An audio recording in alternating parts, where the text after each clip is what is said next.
अस्सलामु अलैकुम वरहमतुल्लाहि वबरकातुहू। बिस्मिल्लाहिर्रहमानिर्रहीम।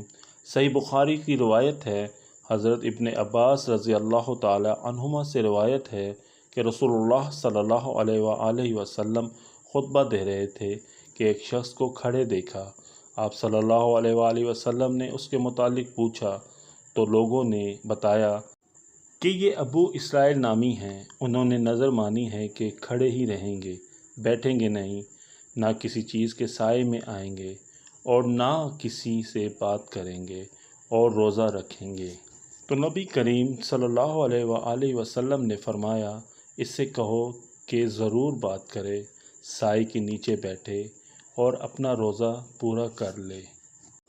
रोज़ा में अल्लाह सुब्हान व तआला की आयद करदा पाबंदियों से बढ़कर ख़ुद पर मज़ीद पाबंदियाँ लगाना दुरुस्त नहीं है और किसी लग़्व और बेफ़ायदा अमल की नज़र या मन्नत मांगना भी दुरुस्त नहीं। अलबत्ता जिहाद, उम्रा, हज वग़ैरह जैसे मसनून और नेकी के अमल की नज़र मानी जा सकती है। वल्लाहु आलम बिस्सवाब। मज़ीद अच्छी इस्लामी वीडियो देखने के लिए चैनल को सब्सक्राइब कर लें। शुक्रिया।